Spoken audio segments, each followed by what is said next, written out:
Have you ever wondered why the mighty Mongol Empire, which conquered a vast expanse of the world from the Pacific Ocean to the Danube River, stopped short of invading India? It's one of history's great what-ifs. The legendary Genghis Khan, a name that echoed with both fear and awe across continents, seemed unstoppable. Yet, the vast, wealthy land of India remained largely untouched by his main forces. Today, we're going to unravel the fascinating reasons behind this historical puzzle. Let's set the scene. It's the early 13th century. Genghis Khan and his Mongol warriors are a force of nature, sweeping across Asia with unparalleled speed and military genius. They had crushed the powerful Khwarezmian Empire in Central Asia, sending its ruler, Shah Ala ad-Din Muhammad, fleeing for his life. The Shah's son, Jalal al-Din Mangburni, was a brave but desperate man. He inherited a shattered kingdom and the wrath of the Mongols. Hunted by Genghis Khan himself, Jalal al-Din fled south, eventually reaching the Indus River, the historical gateway to India. This is where our story truly begins. In 1221, at the Battle of the Indus, Genghis Khan's army cornered Jalal al-Din. Despite a valiant fight, Jalal al-Din's forces were overwhelmed. In a legendary act of defiance, he spurred his horse into the roaring Indus River and swam to the other side, escaping to the safety of the Indian subcontinent. Genghis Khan stood at the riverbank watching his prey escape. His generals urged him to pursue, to cross the river and add the fabled riches of India to their conquests. But the great Khan hesitated, and ultimately he turned back. Why? What stopped the world's greatest conqueror at the very doorstep of India? The answer isn't a single simple reason, but a complex web of strategy, environment, and perhaps even a touch of superstition. One of the most practical and immediate challenges was the Indian climate. The Mongols and their formidable war horses were accustomed to the cold, arid steppes of Central Asia. The prospect of campaigning in India's scorching heat and suffocating humidity, especially during the monsoon season, was daunting.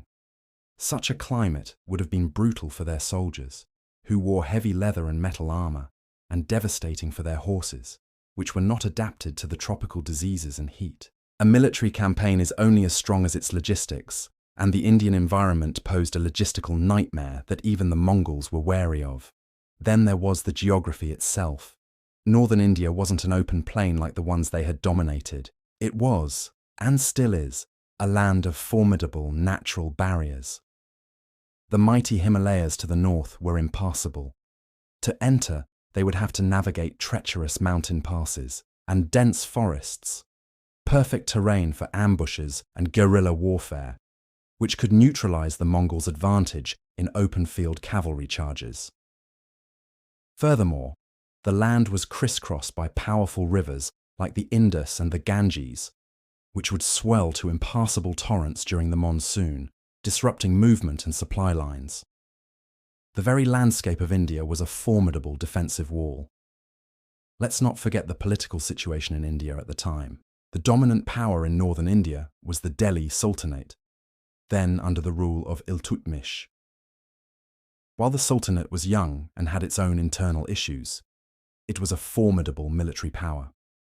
Iltutmish was a shrewd and capable ruler. When the fugitive Jalal al-Din sought an alliance with him against the Mongols, Iltutmish politely but firmly refused. He understood that harboring Genghis Khan's enemy was an open invitation for a Mongol invasion. By denying Jalal al-Din sanctuary, Iltutmish skillfully avoided provoking the Khan. This diplomatic maneuvering effectively removed any immediate pretext for Genghis Khan to cross the Indus in pursuit. Furthermore, the Indian armies were very different from those the Mongols had faced before. While the Mongols relied on their horse archers, Indian rulers had a secret weapon: war elephants. These massive armored beasts were the tanks of the ancient world. They could trample infantry, smash through cavalry formations, and were terrifying to both men and horses that had never encountered them before. While the Mongols had faced elephants in Khwarezmia, the sheer number and scale of their use in India would have presented a unique and difficult tactical problem to solve. the Mongols would have had to develop entirely new strategies to counter these living fortresses, a challenge that required time and resources. There's also a more mystical, legendary reason often told.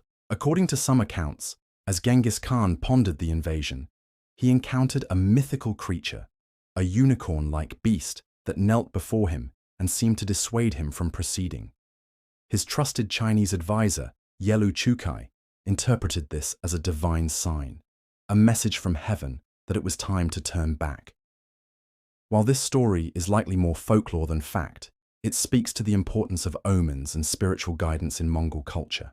For a leader who believed his conquests were divinely ordained, such a sign, real or interpreted, could have carried significant weight in his decision-making process.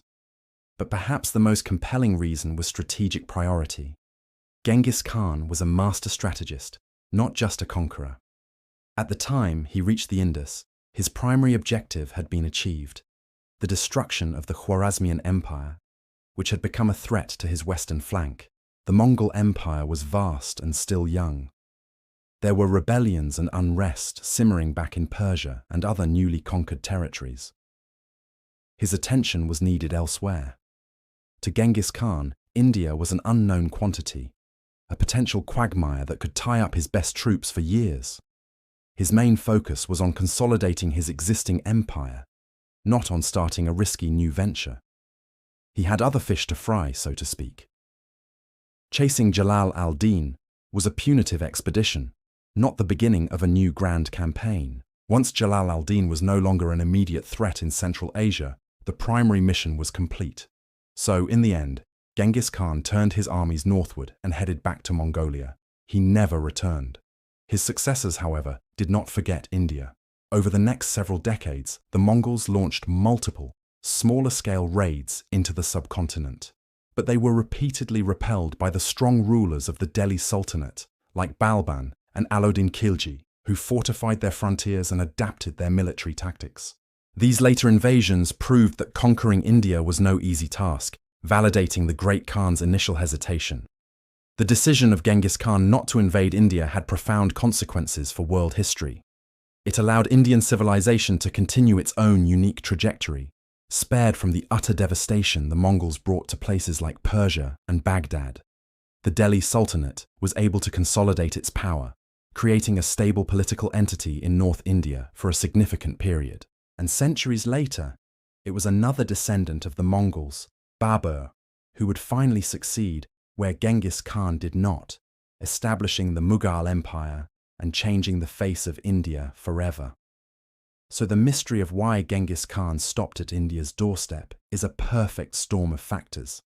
A hostile climate challenging geography, the shrewd diplomacy of an Indian sultan, the terrifying power of war elephants, strategic priorities, and perhaps even a touch of legend.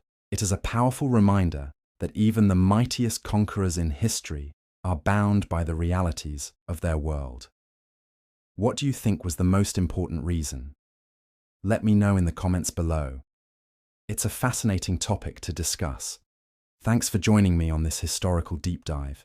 If you enjoyed this video and want to explore more great mysteries from the past, make sure to hit that like button and subscribe to the channel. We'll see you in the next one.